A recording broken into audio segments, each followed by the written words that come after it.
সেই সম্পর্কে জাতিসংঘের মহাসচিবকে অবহিত করা হয়েছে। নজরুল ইসলাম নজরুল করেছেন। আমরা আমাদের বক্তব্যের মধ্যে যে কথা আমরা বলে আসছি সে একই কথা বলেছি। আমরা যে সংস্কার তো অবশ্যই করতে, আমরা তো সংস্কারের কথা সবাই আগে বলেছি, সেই সংস্কারটা অবশ্যই করতে হবে, কিন্তু সেই সংস্কারটা যত দ্রুত করা যায়।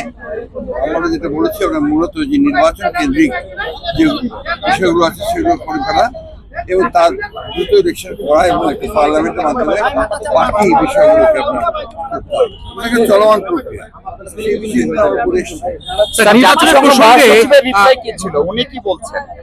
জাতিসংঘ মহাসচিব আপনারা উনি এই ব্যাপারে কোনো কমেন্ট করেন। আসলে আসলে এই গোল টেবিলটার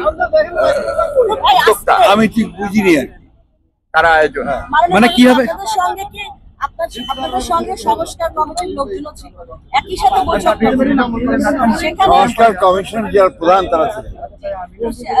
সেখানে যে সংস্কারের কথাগুলো এলো, আপনারা কি কোনো টাইম ফ্রেমের কথা বললেন যে আমরা ওখানে টাইম ফ্রেম কথা বলার কোনো প্রয়োজন নাই, কারণ এটা তো সম্পূর্ণ আমাদের আভ্যন্তরীণ ব্যাপার।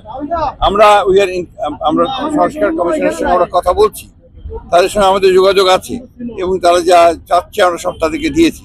ইতিমধ্যে আমাদের সঙ্গে একটা বৈঠক হচ্ছে, তো সেই বিষয়গুলো তো আপনার প্রশ্ন উঠতে পারে না। জাতিসংঘের মহাসচিবকে আমরা আপনার টাইম ফ্রেমটা দিতে যাবো। স্যার, এই বৈঠকের উদ্যোক্তা বা আয়োজক আসলে কারা ছিল? জাতিসংঘ এখানকার ঢাকার। তাহলে স্যার আমরা বলতে পারি যে আপনারা আগের কথাটাই বলেছেন যে সংস্কার চলমান প্রক্রিয়া, সেখানে নির্বাচনটি অতি দ্রুত সম্ভব কিনা বা সেই প্রক্রিয়া কেমন হয় সেটাই। এটা জাতিসংঘের তরফ থেকে বলা হয়েছে এটা বাংলাদেশের অভ্যন্তরীণ ব্যাপার, আপনারা বসে রিফর্মস কি নেবেন সেটা ঠিক করেন এবং ইলেকশন যা হবে সেটা বাংলাদেশের মানুষ সেটাই। বাংলাদেশে একটা স্ট্রং ডেমোক্রেটিক গভর্নমেন্ট আসবে সেটা আশা করেছেন এবং পৃথিবীর মধ্যে একটা নজির সৃষ্টি করবে আগামী ইলেকশন, এটা উনি আশাবাদ ব্যক্ত করেছেন। Thank you.